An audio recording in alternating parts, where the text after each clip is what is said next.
Hi, I'm Jürgen Teichert, and this is another episode of Wolfpack Chats. Today, joining me is Tim Brunauer, co-founder of Nuka Nuka social media agency and entrepreneur of multiple businesses. Tim, quick intro for everyone.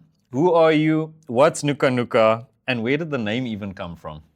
Well, thanks, Jürgen. Really appreciate you extending this opportunity that I can be on your podcast. Appreciate it. Maybe you give me too much honor with the intro, but I appreciate it. Well, I am a business person, I would suppose. I started Nuka Nuka with my business partner, Benny, and we've been running the business now for plus minus 6 years. It's now going for the 7th year. Before that, I actually started off as a photographer. So my main profession is being a photographer. I still shoot, but as I think we'll also discuss, your role kind of changes over the years, and you're also kind of sucked into various aspects of the business. Your trade also has to change. Video became really important in the last few years, so you also have to start doing that kind of stuff. So I would say right now, the way I see myself is I help manage and run Nuka Nuka. I still do photography, but I also like to think of myself just as a creative in general. And I try and help clients with their marketing efforts as much as possible. Where does the name come from? The name. So what happened was when Benny and I started Nuka Nuka, we wanted a name that sounded great. And, everyone has the age-old Google in their heads. And, what does Google mean? It just sounds good.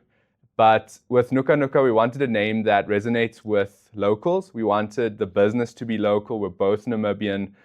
We employ Namibians. So we wanted that to really be something that we stand for. And what we did is we wrote down about 100 words that described what we imagine our business will do. And we really just put everything on a piece of paper that we could imagine. So one of the words was jump, because we were thinking of leveling up, taking you to the next level, jumping up, from a gamer's perspective, you often have those kind of challenges. You have to get to the next level. So the word jump was there, and we had all of the words translated into Oshivambo, Herero, and Damra. And the word that just stood out to us was Nuka, which means jump in Oshivambo. And we didn't know this at the time. It also means scent or smell in Herero.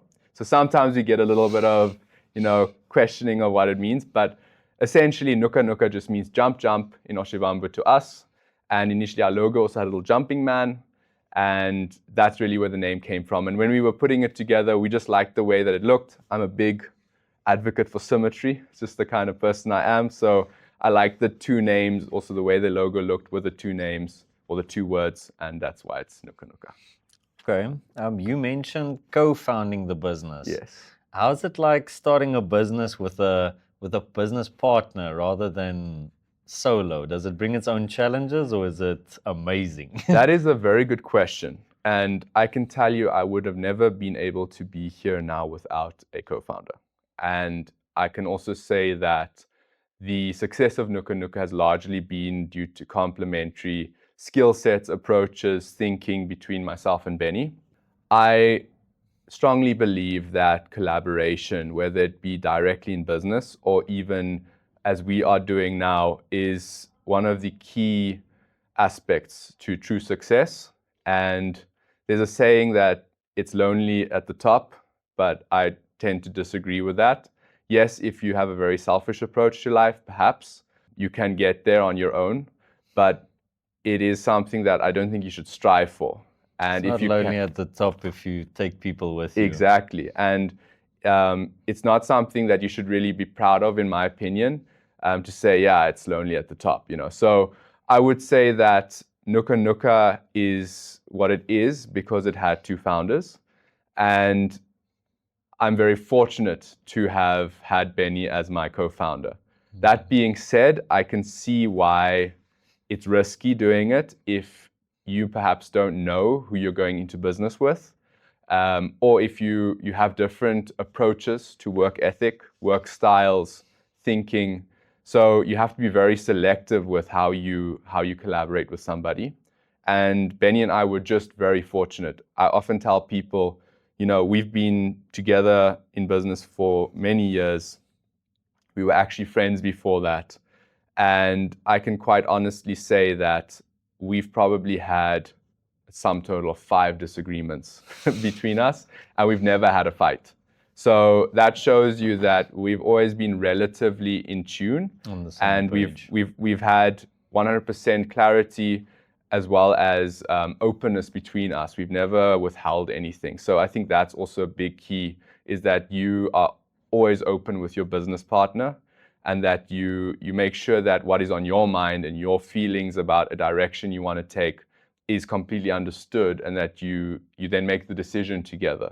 That you don't have one member who pulls in a certain direction, perhaps because they have more majority share in the business, whatever, but the other partner's unhappy with that decision. So I think it's really it's a lot to do with synergy. So that is really important. And I think if somebody goes into business with a business partner, they need to be 100% sure of that person. But if they do select the right person, it will make their business journey a lot easier, because you get to carry the load. I also think there's that holding each other accountable. 100%. Now, you and Benny were both freelancers before you started Nuka. Now, what made you jump, pun intended, into starting the business? Well, my journey started off as an intern in a photography studio. And I was fortunate to learn from a really, really talented, extremely passionate photographer, who I also would say I credit a lot of my photography skills to. He's also a way of doing business, working with people. He was a true mentor. And unfortunately, after school, I was working for him, and he had some health challenges. And so he downscaled his business, moved away from Windhoek, and then eventually, unfortunately, passed away. And that forced me to become a freelance photographer. Now, he had a studio, he had employees. I was then just a freelance, I was working on my own. And I found that kind of hole in my life of working with people who are like-minded and having other people around me that motivate me. So working from home was a big challenge, and chasing down clients, getting new clients as a photographer. Sometimes work is good, sometimes work is bad. It's very seasonal. So there were a lot of frustrations. And I was spending time with Benny at a stage, and I told him, this is something that I find challenging. And he was into video, and I had recently had a couple of clients come to me and say, hey, do I know anybody running social media? They don't have the time for it. And I said to him, well, I see an opportunity here for us, because I've been doing work for ad agencies. I know how they operate. I know how they produce work for clients, some of the thinking, the creative direction around that. We can provide the same standard of work to people with much lower budgets, and people are looking for this. It's in demand, and it can also create retainers, and retainers means more consistent income. And that was a real pain point for me at that stage. So we discussed it, and for about 2 years, we did it basically under my business name, which was just Tim Brunauer Photography. And then after that, it turned into Nuka Nuka. And it was very much kind of a side project, a side hustle that we didn't even take money from in the initial first 2 years. But we just grew it and tried to get our client base going. And then finally, we said, okay, we're going to all in. And then we started the business. Okay. And in the beginning, the very beginning now, like day one, no clients, it's just you and Benny. How did that look like, and how did you end up getting the clients and growing the business? Well, I am very fortunate to have had a father who didn't let me sit around at home after school. So after the photographer moved away from Windhoek, I was doing partial work for him. But the rest of the time, my father basically told me, you have to look for your own clients, and you have to do it the hard way, which is you rock up there and you do what it takes to get them. So I spent a lot of time as a photographer going from business to business, literally doing cold calls. Cold outreach. Exactly. Presenting certain things, asking businesses if I can do a free shoot for them, and then build a relationship from there. And that was tough, because as a person, I excel when you put me in a situation with somebody, but I don't like taking that first step, especially with someone I don't know. So if you put me in a meeting, I have no problem being in that meeting, but I don't like starting the conversation. I'm not a conversation starter. So it was very tricky for me, but that gave me the tools I needed for when Benny and I started the business, and to tell him, like, listen, we're going to put together our pitch deck, and we're going to go from business to business down Independence Avenue, and we're going to tell them what we do and why this is unique and why we can give them a offering that will benefit them as a business. And yeah, we did that in various ways, but it was literally just cold outreach. That is how we started it. I almost feel like that's every founder's first few clients is that ruthless cold outreach, going door to door, going to businesses, trying to convince them of the value. Well, when you started Nuka Nuka, you took on the freelance model approach. So the people you hired, everyone, as you gave out work, it was all on freelance basis. Like, how did it look like to manage that on a day-to-day basis? And why did you choose that model? Why not just hire people from the start? Well, to be honest, because we started with very little capital, we financed everything ourselves. We wanted as little risk as possible, and we wanted to de-risk the business.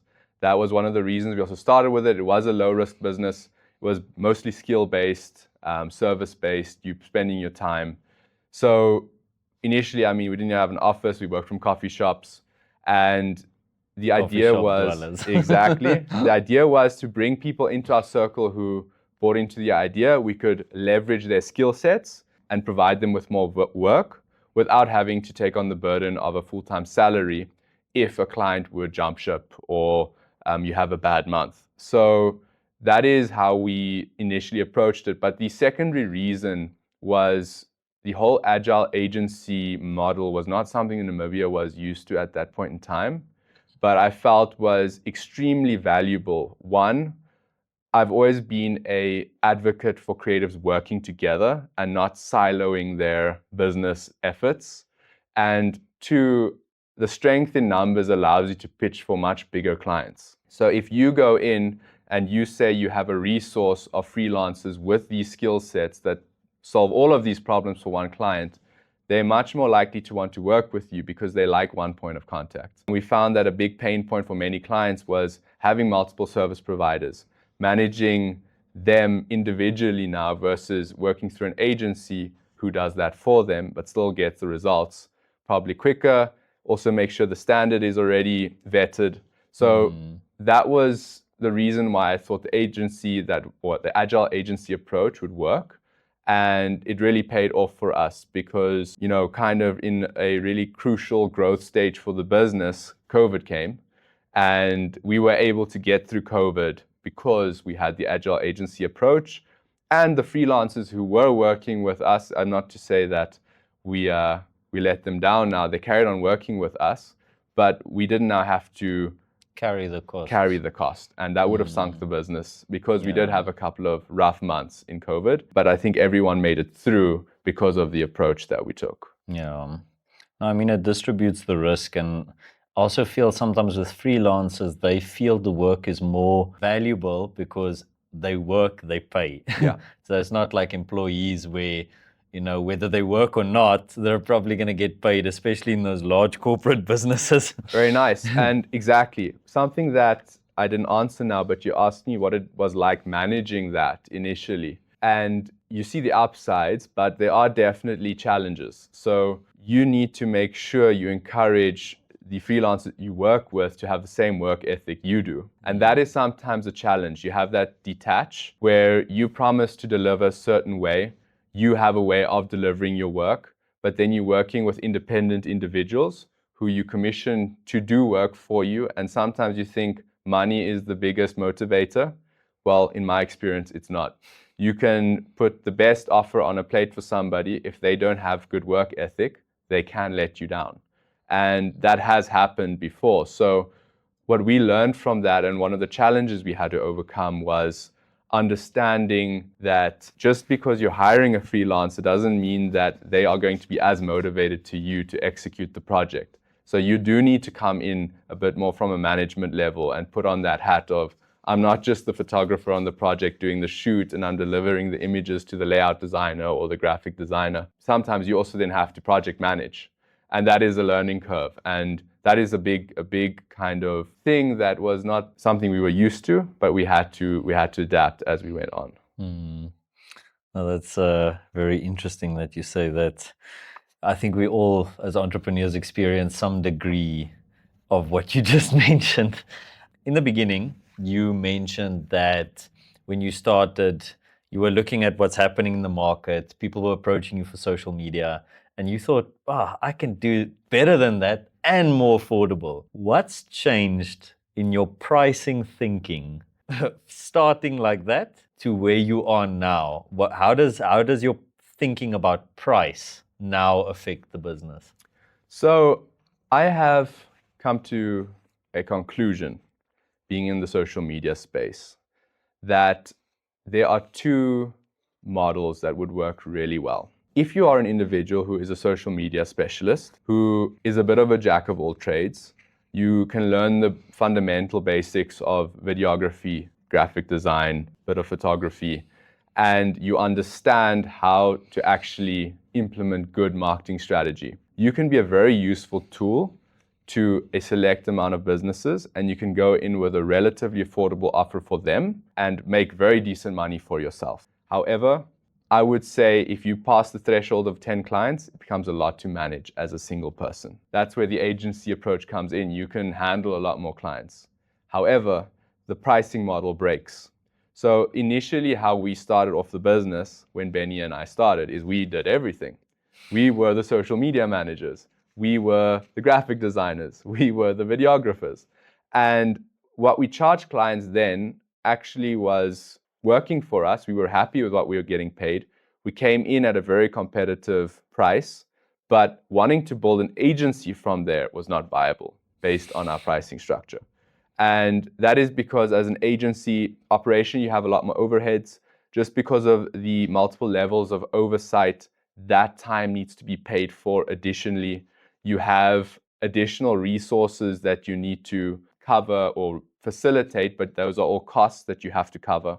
So because of that, your structure changes, but your offer also changes for a client, because now you're getting more specialized expertise in various aspects of your offer.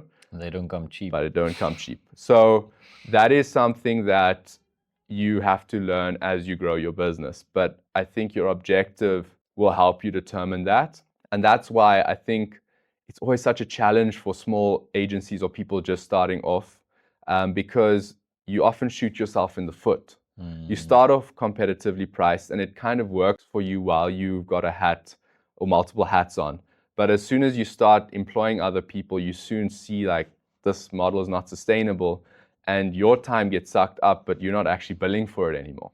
So working for free. that is exactly the case. So that is something that took us a while to also get a grip of, and understanding how we can do that, and also going through the pain of telling clients we can no longer charge them that, where they wanted to carry on working with us, but now our pricing model and structure changed pretty drastically. And sometimes that just doesn't make sense to a client. And I think that's also a challenge that I would say I don't even have an answer for with starting a business, because often your gateway in is competitive pricing. Yeah. I'm not saying that is the way to do it, but it's something that you have to manage. So yeah, it's a challenge. Yeah, when you're starting out, you come in with a competitive price, but I mean, we've learned over the years that it's about trust, it's about credibility for your work and having that portfolio. But what if you don't have that portfolio? How do you go then and try to convince someone to trust you? I mean, we do it all the time when we onboard new brands, we build out content strategies for them, and it's this, the first 3 to 6 months is basically brand building and trust and credibility and so forth. But how do you approach that, getting credibility when you don't even have a portfolio, really? Yeah. So this is where I think experience comes in, and where I don't advise anybody with no experience to just start a marketing agency. You are doing a discredit to yourself and to your clients. you need to come from a point of having certain expertise or knowledge. And to this day, Nuka Nuka stands highly behind its production leg and the content we produce. That is really what I would say is one of our key selling points as an agency, is that we have such a strong production team in-house. We don't outsource that work often. Sometimes we do based on the scale of the project, but 80% of the projects we handle in-house when it comes to production.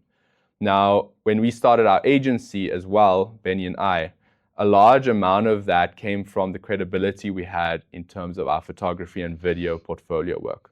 So we could show clients the standard of work we could produce. We leveraged that as a means of getting people's interest online when they see high quality content on their social media. It's going to be a lot more appealing to them than something that an owner went around and just did with their phone. And then from a strategic aspect, we spend a lot of time educating ourselves to understand marketing, to understand why you would take a video in a certain way. What is a hook? Why does an empty coffee shop look worse than a full coffee shop? So those were things that we had to do. And then we pitched ourselves in a way that made sense. So if you go that in, experience and credibility was already exactly. showcased. If you go into a new client and you can reason with them, and I'm not saying this is going to work all the time, but even if you don't have a portfolio of existing clients, if you can motivate your reasoning, show proof of your existing work as well as your knowledge based on how you present yourself, you have a much higher chance than if you're trying to, excuse the French, bullshit your way through it. And that's why I do feel if you're somebody who is in the marketing field but with very little experience, or you've just finished your degree, I would say get some practical experience, whether it is working for another agency or pursuing jobs that allow you to build up enough knowledge that will help you to then land proper clients in the long run. So yeah, I wouldn't say go in blind. Oh, that gets me thinking, because it's going a bit off script now, but we've recently dealt with many creators or people in the industry where you can hear competence and you can read competence like you see it on paper, but in the age of AI, it feels like everyone can feign competence. So getting back to that credibility thing, I do feel if you go to a meeting, in-person meeting, you properly present yourself and you show competence, like you explain your reasoning, you can defend certain points, that shows competence. But nowadays, if you send an email, or like we've sent really cool marketing proposals and then we get like criticism back, and the criticism was AI. Like they took the proposal and they said like, what's wrong with this proposal? Find the gaps. Yeah. And then we get complete like AI summary of no, this and this and this, and it's like complete garbage. And the person behind the AI didn't have the competence to properly check the work. So in this now age of AI and people feigning confidence and also competence, that's a big challenge, that credibility. People now need to start taking themselves up a notch, like business owners, to really know which agencies are, have the real competence and aren't like hiding behind this wall of AI nowadays. 100%. These fly-by-nights. We've experienced the same thing. It's something we as a team have also now looked at internally. But how do you react to a client that sends you AI feedback? Which happens a lot. Unfortunately, now within the last year, we've experienced that quite a bit, where you can blatantly see we're not going to hide it. We use AI tools. You need to use the tools at your disposal and stay current, but it's about how you utilize them. If you now start relying on them as your sole source of implementation, or kind of breaking down concepts and trying to understand them through the use of AI purely without using your own actual thinking faculties, you first of all become lazy. It's one of the biggest challenges now with AI, but you get feedback, as you said, that is not really applicable. It's not relevant. It's not relevant. And we've had to combat that a few times. For some clients, it was well received when we explained ourselves. And we try to position ourselves as, this is why we are pushing back on this kind of feedback from you. However, we failed as well. And there we cannot do anything if a client feels that that is the way to go. It is one of the biggest challenges I think us as agencies are going to face now in the near future. A client who firmly believes that AI has all the answers for them. So, I mean, they're welcome to take that route, and that is at their own discretion, but it's a challenge we have also faced.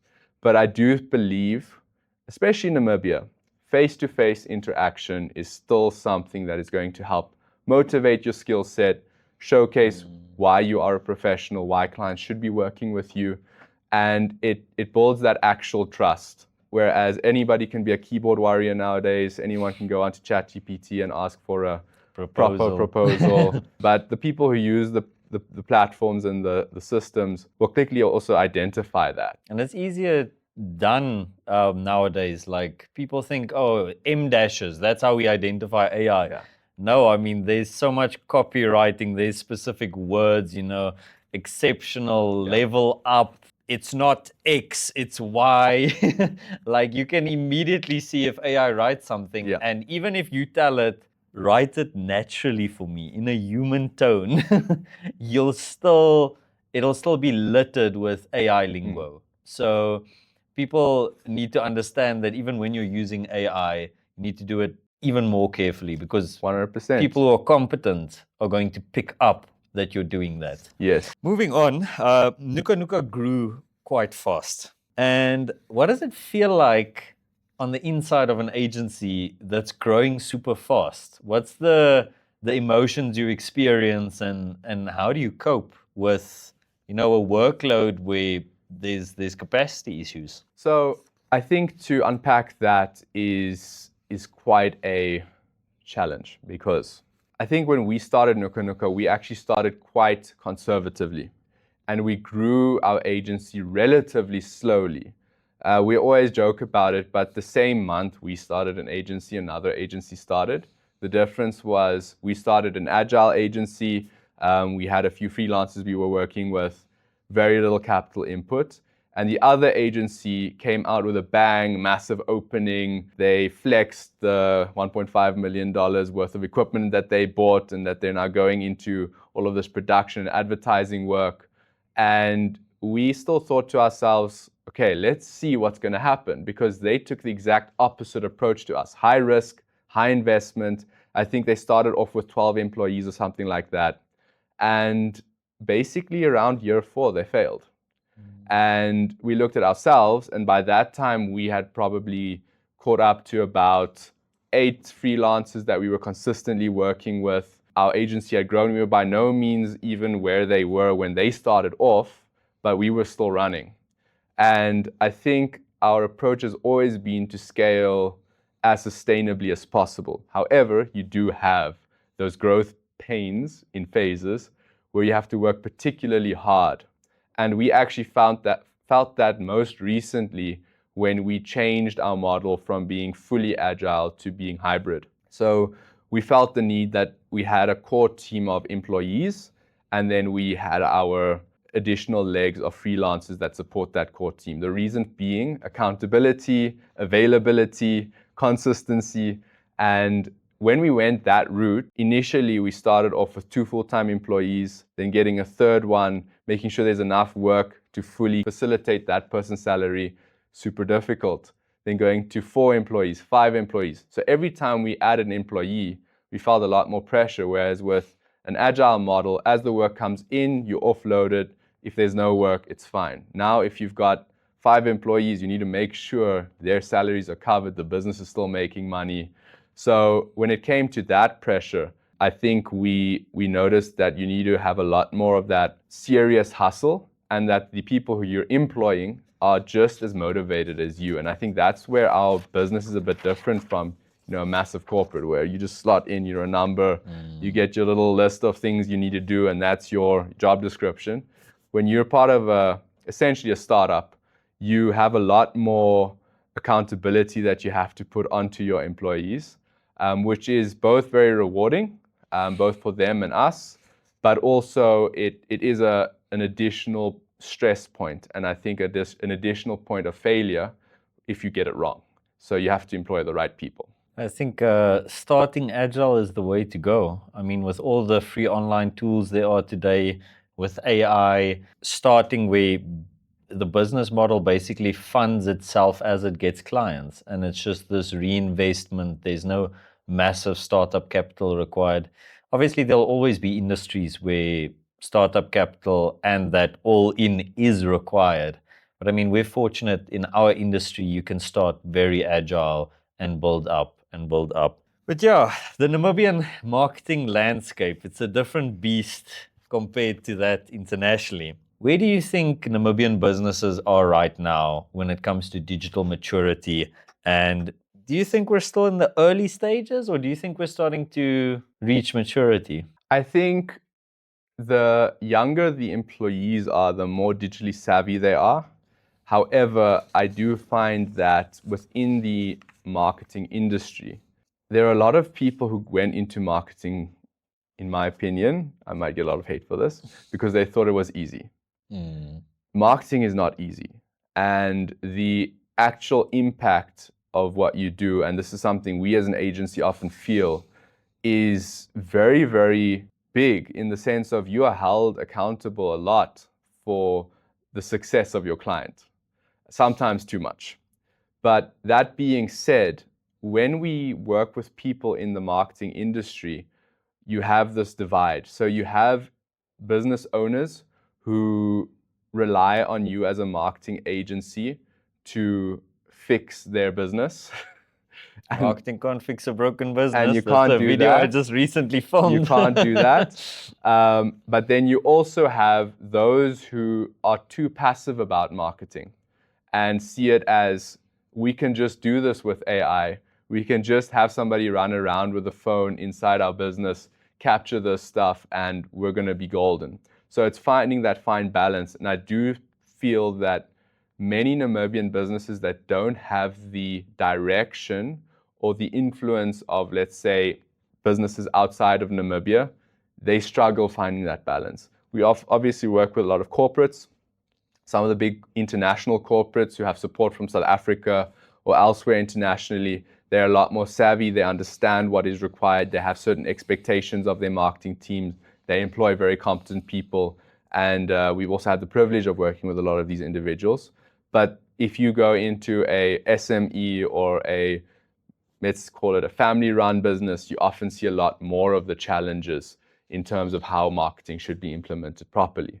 And I would say there we are still lacking quite a bit of maturity, because understanding the true purpose of marketing and how it should be done and how to get it right from the start, not jumping in halfway and thinking you're going to fix the problem. You spoke a lot about brand building and starting off with building trust, all of that.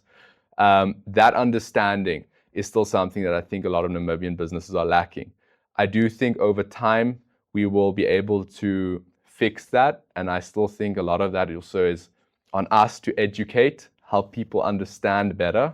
But help people understand the opportunity. Exactly, and also not being greedy as an agency and just seeing the opportunity to make a quick buck, but actually taking the client who's approaching you to the first step and saying, okay, you want to start here, but we should actually start here. And even if that means we're going to take it a bit slower with you initially, we have that responsibility on our side, and that will take time. Definitely. I feel like it is a responsibility of ours to educate business owners that work with us. And I do feel that business owners need to get themselves to a certain level of understanding of digital marketing and of marketing in general, that they can also make informed decisions, not be ripped off by people, and kind of know when they're being taken for a ride, what things actually cost, how value is given through marketing, that sort of thing. Now, Wolfpack and Nuka Nuka have competed for accounts in the past. But here we are. You are on the Wolfpack Chats podcast. And in the past, I featured on the Nuka Nuka on the Couch podcast.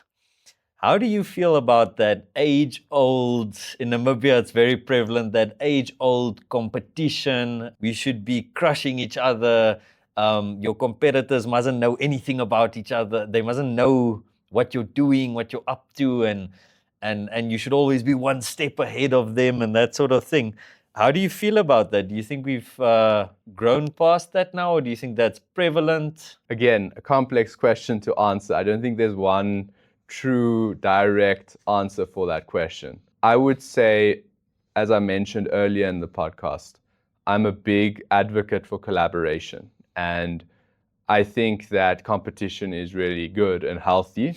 It helps improve your own level. It helps you to gauge yourself against the competition. So I feel very strongly about the more competition there is, the better your own work should get. So that is great. And I think doing that is really important, that you don't try and have this mindset of more competition is really dangerous for me. Yeah, it is, but if you see it in the right way, it's going to make sure you're always sharp. That being said, I also think the way you deal with your competitors is important. And having good, honest relationships with those individuals and being able to sit in a room, chat about the industry, help further certain topics or aspects in the industry together is extremely valuable. So that being said, sometimes you have to come together. Sometimes you need to be open about things. And I think that is really where we miss the mark sometimes. We have this kind of almost passive-aggressive feeling in a room when you're surrounded by somebody who might be taking a client from you. And sometimes you have to ask yourself, if you're losing a client to another agency, why is that? I wouldn't personally find it ethical to now target an agency's clients because there I would draw the line. But sometimes you will be in a position where a client is shopping around. And if it is your client shopping around, that is their own prerogative and they're allowed to do that. But you have to ask yourself, why are they doing that? So if you view competition in a healthy way, I think it is really important that it is there. It helps you to measure yourself up against who else is out there. And it just keeps you accountable for the work you're doing. But I think you still need to be able to have a chat with your competitors and make sure that you get along. And then there's certain discussions that are really important that you need to have together as custodians of an industry and ensure that the industry grows in a way that is successful. Definitely. I feel we've entered quite an age of collaboration because, as we mentioned in the start of the podcast, pricing where, you're one person or you're one agency wearing all these hats. We've got the videographer, and then we've got the social media guy, and then we've got the Google Ads guy, and we've got the website designer. And that has really changed with this agile model of building where you can't really have all these people in your agency because it's just the costs are overwhelming. You're not going to survive. But now we're trying to get clients the best possible outcomes. We're trying to go the furthest we possibly can for their brands. And I think that comes with this age of niching down and collaboration where, for example, we do paid media extremely well. We understand Google Ads, Meta Ads. We work with them every single day where you do shoots, video shoots, photography, creative work all around. And there's so much like potential for space where nowadays if someone approaches you for paid media, you can offer them world-class paid media by collaborating with us. And we can offer our clients world-class photography, videography, and more by collaborating with you. So I feel like it's to the benefit of the clients as well that collaboration occurs and not that heavy, stiff competition. Because niching down is more profitable, you can charge better prices and have a more specialized service. And at the end of the day, not only the agency winning, but the client's winning. I totally agree with that. And I think that is something that only comes with time, in the sense of you as a business owner realizing that. Because often when you start your business, you have these kind of blinds on because you want to get to your goal, you want to be able to make it work, and you're just taking on everything. And you feel threatened by anything that might reduce your income. But understanding that what is best for the client is also often best for your own business, that is really brings you to having a a successful outlook on how you should render a service. And as you've said, playing on your strengths, niching down, and then utilizing the key areas of expertise will just ensure that your clients also see you as the agency or agencies that are willing to offer the best service. And I mean, in Namibia, I don't think people mind collaboration because we do love our one-stop shop. Like we do love, even if you're not the expert in paid media, if you can coordinate the expert in paid media, they'll still give you all the business because people love that one point of contact. Yeah. Make the rest happen. I know you might not know, but make it happen and to a certain degree of quality. Okay, so if someone at home right now is sitting there and they're thinking, I want to start a marketing agency, what would you say to them other than don't? Well, I often said, had I known what it takes, I probably wouldn't have started. But I would say the key is never plateau. So if you are starting an agency or you want to pursue a specific niche of service, then make sure you always stay the expert. And in Namibia, complacency often happens. And that is really where you get overtaken by your competitors. So as long as you're consistently growing and improving your skill set, then there will always be a space for you in the market. So I would say, if you are thinking of starting something new, look at what's out there. Don't just go in blind and say, oh, I've got this idea, let me start off. First check, do you have competitors in that space? What are they doing? Do I have anything unique that I can provide to my clients? And then make sure you always stay ahead of the curve, stay up to date with current affairs, and keep educating yourself. Because if you have a mindset of, okay, I've got everything that I need to get it started, probably have somebody else at home as well thinking that same thing, and they're willing to put in the extra effort. So willing to work till 2 a.m. Yeah, so and they don't have kids and exactly. So I would really say it's just don't plateau. If you don't plateau and you keep improving yourself, there'll always be space for you. Okay, no, that's great to hear. What's next for Nuka Nuka? What are you building towards? Well, for us, really what's key internally is company culture. And as a business, we really pride ourselves in trying to make Nuka Nuka a great place to work. I love that. And what we want to do is we just want the most kick-ass team of creatives in one space. And that's really what we're trying to build. And we're really fortunate to have everybody who we do have as part of the team. I think the synergy is crazy. The amount of kind of unity that we have as a group of very different people is something we're very fortunate to have. And that is something we want to continue pursuing because we've seen a reflection of that in our quality of work. If we work well together and we have the same passion and vision, then we can execute the work in the best way possible. And I would say, just to close that off, really for us, we want to be recognized as the best agency when it comes to production work in the marketing space. So we understand marketing, so we can produce the work that actually helps clients execute their goals with the visuals we produce. That's great. That's very inspirational. If you and I die tomorrow and you have one last message that you can leave our viewers with, the next generation of entrepreneurs, what would that be? Yeah, that's a tough one. I think when you mentioned that to me, I said it's going to be a very difficult one for me to answer on the fly. But I would think that something everybody who's thinking of starting a business should do is do your due diligence, make sure that you've done the research, and once you've committed to something, just don't stop. When you've begun your journey, you're going to go through a lot of ups and downs. We've experienced them. You're going to have some sleepless nights, but whatever you do, if you are committed to making it work and you are invested in that idea and concept, just don't give up and just do it. Thanks for your time, Tim, and your words of knowledge. We appreciate it a lot, you making the time to come on the podcast. That's all we have time for today. And you can find our podcast on YouTube, Spotify, and we post short clips on our social media. See you at the next Wolfpack Chats. Thanks, Jürgen.